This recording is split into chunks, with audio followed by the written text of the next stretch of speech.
나라가 임하시오며 뜻이 하늘에서 이루어진 것 같이 땅에서도 이루어지이다. 오늘 우리에게 일용할 양식을 주시옵고. 아멘.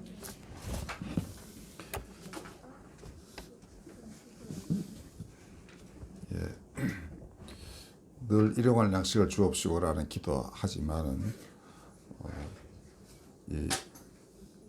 이번 지진 피해를 입은 튀르키예와 시리아의 그 상황을 보면서 이게 정말 절실한 기도이구나.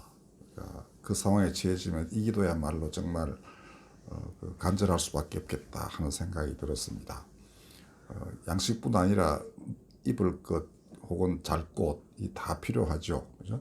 일용 양식 안에는 삶에 필요한 가장 기본적인 것들을 다 포함하는 것으로 그렇게 이해하시면 되겠습니다. 튀르키예는 이제 원래 터키였는데 우리나라는 이제 그 터키의 그 요청에 따라 가지고 튀르키예라고 부릅니다. 근데 그리스는 그 아주 앙숙이라고 그러죠. 그런데도 바로 구호물품과 구호대를 보내고 그렇게 새로운 관계를 맺어 나가고 있습니다. 그전에는 그리스가 그럴 때에도 터키가 또 보내기도 했어요. 그런데도 사이가 그렇게 빨리 호전되거나 그러지는 않는 게 하여튼 사람살이인 것 같아요. 자, 그런데 제가 이번에 여러 영상을 보면서 느낀 게 몇 개가 있었습니다. 반려고양이를 먼저 구하고 자기를 구해달라 하는 청년이 있었어요. 그러니까 이제 그 고양이를 막 먼저 내밀고 그다음에 본인이 이제 또 구출됐고 그게 하나 있고요. 그다음에 큰 개가 마구 짖으면 사람들을 끌고 간 구멍을 막 파고 있더래요. 사람들이 저 새끼가 있는 모양이다 하고 개가 인도한 대로 가서 구멍을 파니까 정말 새끼 2마리가 있었어요. 근데 이 개가 감사하다는 표시로 이렇게 얼굴을 이렇게 묶으라 이제 구조대원을 보고 그렇게 했습니다. 그 외에 산모는 죽고 탯줄에 그 연결되어 있던 아기는 살고 하는 얘기도 있고 그렇죠, 그죠? 제가 이 반려견과 반려고양이 보면서 이런 생각이 들었습니다. 로마서 8장에 보면은 마지막 날에는 모든 피조물이 탄식하며 하나님의 자녀들이 나타날 것을 고대한다라고 되어 있습니다. 그래서 그 개 표정에서 피조물이 이렇게 고대를 하는구나라는 느낌 굉장히 많이 받았습니다. 그리고 그 영상 송출하면서 해설하는 사람도 사랑에는 사람에 대한 것이나 동물에 대한 것이나 다를 바가 뭐 있겠습니까? 이렇게 해설을 해요. 그죠? 그러니까 더 나아가서 이런 동물뿐 아니라 온 지구 생태계가 신음하고 있으면 사람들이 우리에게도 그게 위해가 되지만 그 자체로서 되게 고통스럽겠죠. 그걸 이제 정말 같이 살 수 있는 그런 원래 아름다운 생태계로 복원하는 거, 이게 인간이 결국 하게 될 거예요. 지금은 많은 기후학자들은 정도를 넘어서 가지고 돌이킬 수 없다라고 자꾸 주장을 합니다. 그만큼 위태롭다는 거예요.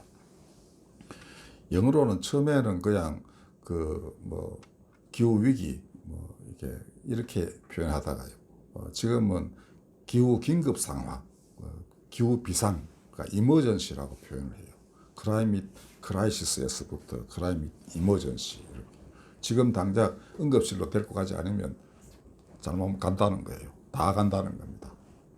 근데 그런 데는 여러 가지 요인이 있겠지만 좌우지간 우리 인간이 삶의 양식을 바꾸어야만 이제 이게 지구가 돌아오는 거예요. 지금까지 많은 천문학자들이 이 세상 온 우주를 살펴봐도 지구처럼 이렇게 아름다운 별은 찾기가 힘드나 봐요. 그래서 지구를 푸른 행성이라고 합니다. 딴 거는 버럭하나 시커멓거나 안 보이는 그런 것도 있고요. 근데 지구만큼은 아주 푸른 구슬처럼 보석 같은 그런 그 행성이에요. 그러니까 얼마나 많은 생물종이 살고 얼마나 많은 사람이 살고 있습니까? 이거는 영원히 보존되어야 할 우주의 보석 중의 보석입니다. 또 한 사람 한 사람이 다 그런 거예요. 자, 그렇게 아까 말씀드린 두 케이스, 뭐 그 위에 무수히 많은 사람들이 이제 그 구출을 받고 또 100시간이 넘게 견딘 그 산모를 우리 구호도가 또 구하기도 하고 이런 소식도 있죠. 그죠? 이때 잠시 동안이나마 우리는 예수 그리스도와 인격적인 일치를 이룹니다. 그러니까 예수께서 사람 사랑하시듯이 그렇게 사랑하는 단계에 들어가게 돼요. 바로 그때에는 그가 예수께서 그 자리에 임재해 계시는 겁니다. 그러니까 저는 그 얼마 전 요새는 유튜브에 쇼츠라고 1분짜리를 올리는데 한 5개 올려놨어요. 지난번에 올린 것은 그거였습니다. 그러니까 여러분들 마태복음 맨 마지막에 보면은 예수님이 제자들을 온 땅 이제 끝에 보내면서 너희가 가서 땅끝까지 가서 내가 분부한 것을 가르쳐 지키게 하고 성부와 성자와 성령의 이름으로 세례를 베풀어라 그러셨고, 그러면서 내가 세상 끝날까지 너희와 항상 함께 있으리라 이렇게 말씀하십니다.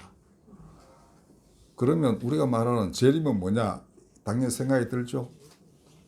그래서 그런데 하여튼 교리는 어떻게 하나님 우편에 앉아 계시다는 걸 너무 강조하는 바람에 저 위에 계시고 지금 안 계시고 뭐 이렇게 돼서 다시 오셔야 된다 이런 이제 말을 합니다. 그런데 많은 청년들이 그런 의문을 갖더라고요. 아, 계속 계신다고 그러지 않았어요. 근데 그럼 왜 다시 오신다고 그러시나? 어찌 보면은 그 청년 질문이 맞는 겁니다. 애들도 마찬가지로 질문할 거예요. 예수께서 이렇게 우리를 사랑하신다, 우리가 늘 같이 계신다고 가르쳤는데 어느 날 왜 또 다시 오시냐고 물으면 여러분들 대답 어떻게 하겠습니까? 그렇죠? 우리는 대답을 찾아야 돼요. 그리고 역사상 수없이 많은 사람들이 살아서 예수께서 나에게 다가오셔가지고 내 손잡아 이끌어 가셨던 경험 많이 했습니다. 뭐 꿈이든 환상이든 혹은 실제 생생한 경험이든 간에 그가 나를 인도하셨다.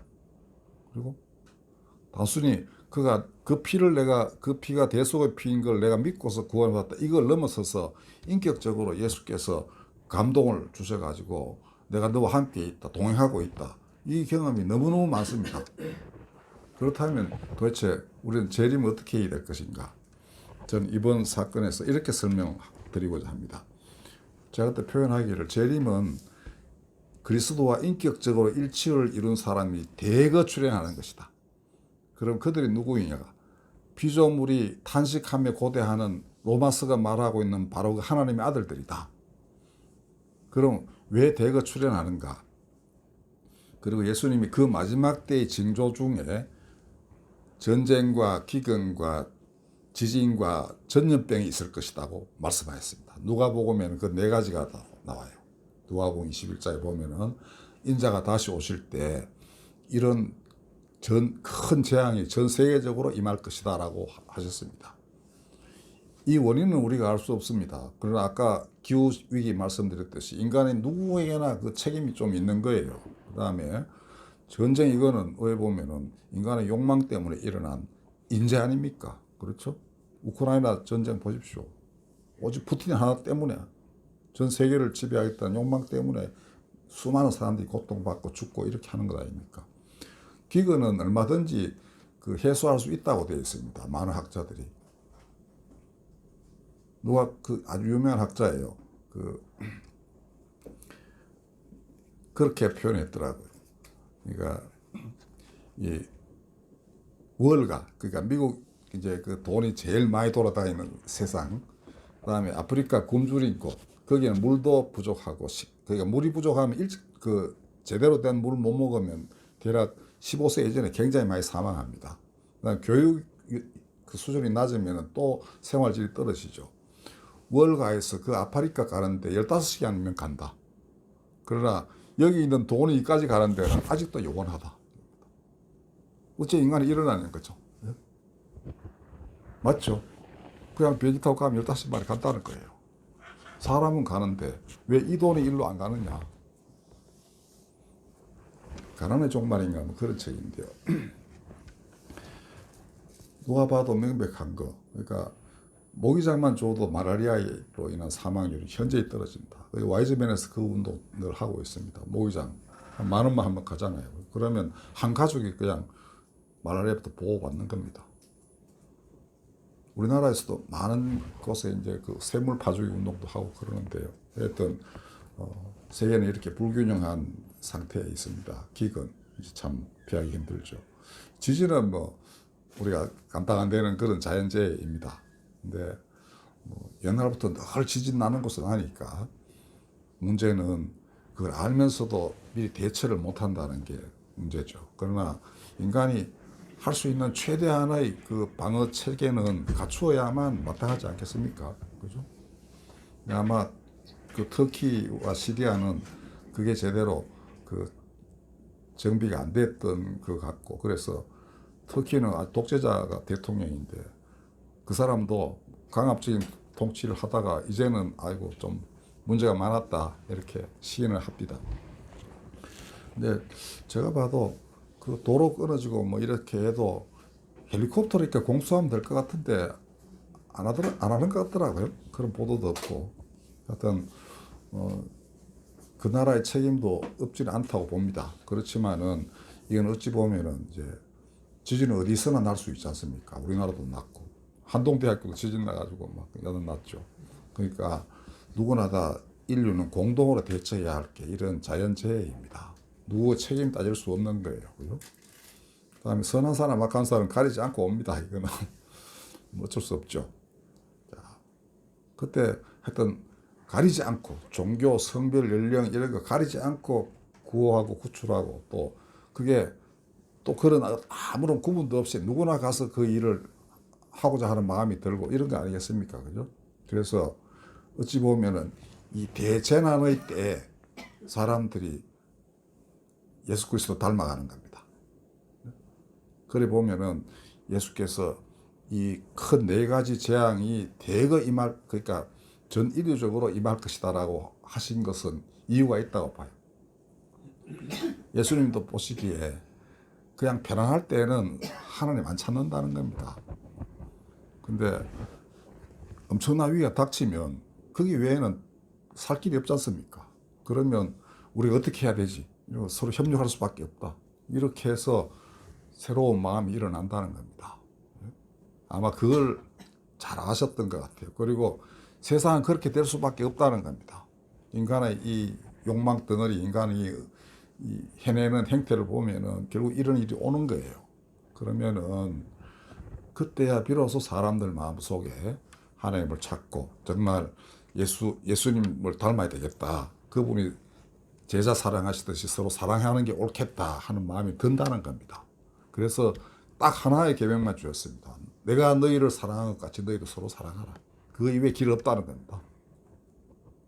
그러니까 그런 길이요 진리요 생명이고 그를 통하지 않고는 하나님 나라에 갈 자가 없는 거예요. 제가 아까 처음 예배 드리기 전에 말씀드린 대로 제가 수십 년을 온갖 거 다 보고 온갖 사람 그 물론이긴 하지만 다 봐도 이런 분이 없는 거예요. 그렇게 말씀하실 분도 없는 겁니다. 그만큼 하나님의 그 능력과 은혜가 차고 넘치신 분이에요. 여기에 길이 있는 겁니다. 그러므로 마지막 때 일어나야 할 일은 그와 사랑에 있어 하나가 되는 겁니다. 그분이 아시는 걸 내가 다 안다 이거 아닙니다. 그가 사람 대하실 때 가진 마음 그거를 딱 그와 하나가 될 때 그게 그가 바로 그것이 그리스도의 재림이라는 겁니다. 그리고 대규모로 이루어진다는 겁니다. 그런 많은 사람들이 어디 하루 24시간 1년 12달 어떻게 그렇게 하겠습니까? 단 한순간 잠시 동안이나마 그와 하나가 됐을 때 그건 재림인 겁니다. 그러면 그 사람은 그전에도 말씀드렸죠. 북한의 어떤 할머니가 말하기를 한 번 들어오신 하나님은 나가시는 법이 없다. 그렇게 한 번 들어오시면 끝까지 그 사람은 마지막 정말 24시간 365일 그분과 하나가 되는 듯한 상태로 끊임없이 올라가는 겁니다. 교리로 오는 그걸 갖다 표현하기를 처음에는 믿음으로 의롭다함을 얻는다. 그 다음에는 성화, 그러니까 성스럽게 된다. 그 다음에 영화롭게 된다. 이렇게 표현하는데 그건 교리고요. 그렇게 해서 한번 들어오신 그의 인격, 가봐받은 마음이 끊임없이 그리스도와 모든 그런 완전한 어떤 그 일치, 늘 항상 예수님도 항상 함께 하시리라 하셨습니다. 근데 항상은 아니지만 그때는 잠시 그랬지만 항상 되는 날이 온다는 거예요. 그에게. 물론 이런 일들은 상당히 많은 시간이 필요합니다. 전 인류가 그렇게 되는 데는. 그러나 이런 대재앙을 맞이하면 분명히 헤아릴 수 없이 많은 사람들이 그리스도와 일치를 이루면서 새로운 세상 만들어가게 돼요. 여러분들은 바로 그 자리에 부르심을 입었습니다. 그가 멀리 계신 게 아니고 나와 함께 계시고 내 마음 감동시키셔서 그의 마음이 되게 하시고 그렇게 해서 일을 하게 하시는 겁니까? 그게 그가 하시는 일이지 않습니까? 그리고 그가 하셔서 직접 하시는 일을 같이 하는 거예요. 그게 재림입니다. 하늘에서 막 구름 타고 오시고 사람 막 올라가고 아닙니다. 대신에 휴거는 뭐냐 하면은 그렇게 해서 부르심을 입은 사람이 그와 함께 일할 때 느끼는 그 감동, 그거야말로 땅에 코를 쳐박고 살다가 하늘로 올라가는 것과 똑같은 겁니다.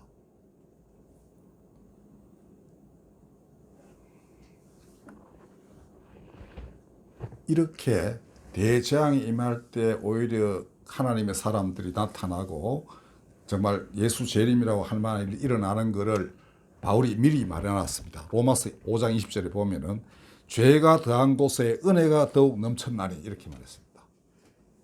죄가 굉장히 성행한 곳에 오히려 은혜가 넘친다. 인간의 죄로 인해 대규모 전인류적인 재앙이 닥쳤지만은 그럴 때 오히려 하나님의 은혜가 넘쳐서 정말 그리스도와 인격적으로 하나가 되는 사람들이 대거 출현한다는 겁니다. 바울 여러분들 정말 대단한 사도예요. 어떻게 이런 말을 쓸 수 있는지 모르겠어요. 본인의 체험일 겁니다. 자기 죄인들의 괴수라 그랬거든요. 원래는 율법에 투철해서 이 세상에 자기를 당할 자가 없는 의로운 사람으로 잡으로 했었는데 예수 만나고 나니까 아이고 이거 그 비교해보면 자기는 맞는 데가 하나도 없는 사람입니다. 예수와 맞는 데가 하나도 없다는 걸 깨달았습니다. 그래서 죄인 중에 괴수다 했는데 그 다음에 뒤바뀐 뒤에 그 살다가 눈이 멀어요. 그동안에 아주 평범한 제자들이 예수에 관한 모든 것을 가르쳤을 겁니다. 그리고 눈이 떠졌을 때 완전히 딴 사람이 됐죠. 그리고는 표대를 향하여, 그건 내가 다 됐다고 말하지 않았습니다. 나 죽을 때까지 표대를 향하여 난 가는 사람이다. 아까 제가 말씀드린 그대로죠. 그때 한순간에 정말 기뻤습니다만은 그래가 막 전도하려고 그랬었어요. 근데 성령이 말렸습니다. 14시간 또 어디가 돌을 닦아리. 그러고도 그는 내가 아직은 덜 됐다고 생각했습니다. 끊임없이 나아가는 과정. 이거 바울이 마지막 때 일어날 일들에 대해서 바울이 온몸으로 평생을 통해 증거를 했습니다. 이렇게 돼 나가는 거예요. 마지막에. 바울 사도 같은 사람이 나타납니다. 대거. 그리고 정말 표대를 향하여 끝까지 내 안에 내가 사는 것이 아니라 그리스도가 사신다라고 이렇게 단언을 했습니다. 이런 사람들이 나온다는 거예요. 내가 그 순간에는 정말 내 안에 사셨어. 근데 지금 또 많이 떨어졌네. 이러면 다시 돌아옵니다. 한번 들어오셨으니까 끝까지 그냥 끌고 가시는 거예요. 여러분들 재림은 그렇게 이해하셔야 됩니다. 그리고 아마도 수세대에 걸쳐서 차츰차츰 이루어질 수밖에 없어요. 순식간에 많은 사람이 등장하지만 사람들이 바뀌는 데는 좀 많은 시간이 필요하지 않습니까? 제가 이 얘기를 우리 학교 교수님에게 이제 매일 처음에 보내고 했더니 그 순식간에 되는 거 아닙니까? 이러더라고요. 그래서 제가 이야기했습니다. 세종대왕이 그리스도 안에 있다는 것을 사람들에게 설득하는데도 긴 시간이 걸리지 않습니까? 했더니 그 다음에 이제 수긍을 하셨나 봐요. 여러분도 그렇죠? 한글 가지고 다 성경 읽어보고 그 다음에 한글로 다 전도하고 그 다음 한글이 아마 나중에 굉장히 많은 역할을 할 거예요. 우리나라 사람 여러분들 1900년대 초에 한글 성경 없이 사람들이 어떻게 누가 말로 전하지 않으면 못 알아듣는데 그런 확 퍼지지 않습니까? 그죠? 쪽복음서라는 거 복음서 하나 들고 한글로 된 거 들고 다 했단 말입니다. 그걸 쪽복음서라고 그래요. 자, 그 세종대왕을 지옥 갔다고 잡고 그러면 어떻게 되겠습니까? 그걸 설득하는 데 시간이 필요하죠. 그러니까 아마 이 마지막 시대도 시간이 좀 필요합니다. 그 끝은 우리가 알 수 없습니다. 사람이 바뀌어야 되니까 아마 하나님만이 아신다. 그래서 성경은 예수께서 말씀하시기를 그날과 그 때는 천사도 모르고 아들도 모르고 오직 아버지만 아신다. 이렇게 말씀하셨습니다. 사람 바뀌는 일이기 때문에 그럴 거예요. 자, 오늘 우리 이 우크라이나 전쟁과 튀르키예 시리아의 지진은 우리로 하여금 너와 내 가족을 돌보듯이 내 이웃을 돌볼 것을 요청하고 있습니다. 우리는 우리에게 일용할 양식을 달라고 기도하기 전에 저들에게 일용할 양식을 주옵소서라고 기도를 해야 합니다. 그리고 우리의 작은 손을 내밀어야 합니다. 그것이 오늘 우리 본문으로 택한 주님의 기도가 가르치고 있는 바로 그것, 즉 하나님 나라가 땅에 임하시고 하늘에서와 같이 땅에서도 그 하늘의 뜻이 이루어지기를 지는 것, 바로 그것입니다. 여러분들의 작은 손길이 바로 그 나라 이룩하는 것이고, 그때 여러분들은 작은 그리스도가 되는 거예요. 작은 그리스도라는 말은 옛날부터 써왔습니다. 루터도 그렇게 표현했어요. 그러니까 이미 제가 오늘 말씀드린 재림에 관한 관념들은 옛날부터 쭉 준비가 되어 왔던 것입니다. 그래서 작은 그리스도라는 말은 C.S. 루이스도 이야기하고 그랬었어요. 아주 유명한 뭐 정통파 이제 그 신학자인데, 그렇지 않겠습니까? 그리고 그리스도는 우리의 머리요, 교회는 지체라고 되어 있지 않습니까? 머리와 지체, 그러니까 한 몸인 겁니다. 그러면 당연히 작은 그리스도라 할 만하죠. 그리고 바로 예수님도 그날에는 너희가 내 안에, 내가 너희 안에 있다고 하셨습니다. 이게 인격적인 일치예요. 요한복음 14장 20절. 그렇게 된다는 겁니다. 그렇게 말씀하셨고, 자, 우리 오늘 그 자리에 부르심을 외웠습니다.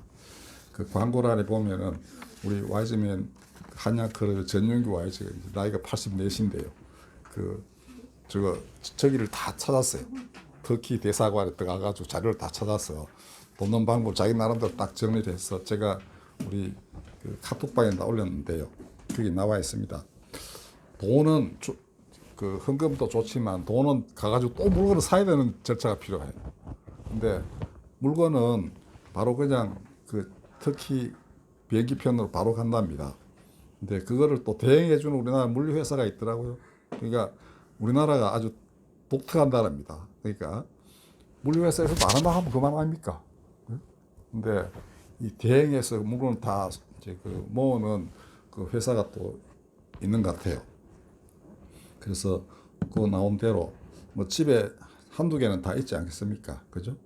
이걸 된 대로 그대로 해서 보내시면 됩니다.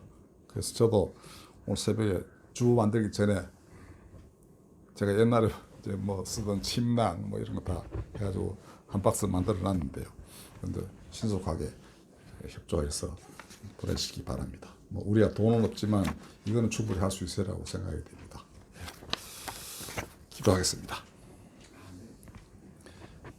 거룩하신 하나님, 이 재난으로 인하여 이 땅 사람들이 다시금 하나님에 대하여 눈을 뜨게 하여 주시옵고, 우리 예수 다시 오시는 재림이 어떤 것인지도 깨달아 알게 하여 주시옵소서. 우리 자신이 작은 그리스도가 되는 것, 그것만이 세상 바꾸고 사람 바꾸고 또 우리 자손과 자손의 자손이 정말 아름다운 사람으로서 아름답게 살 수 있는 길임을 저희가 알게 하여 주시옵소서. 예수님의 이름으로 기도했습니다.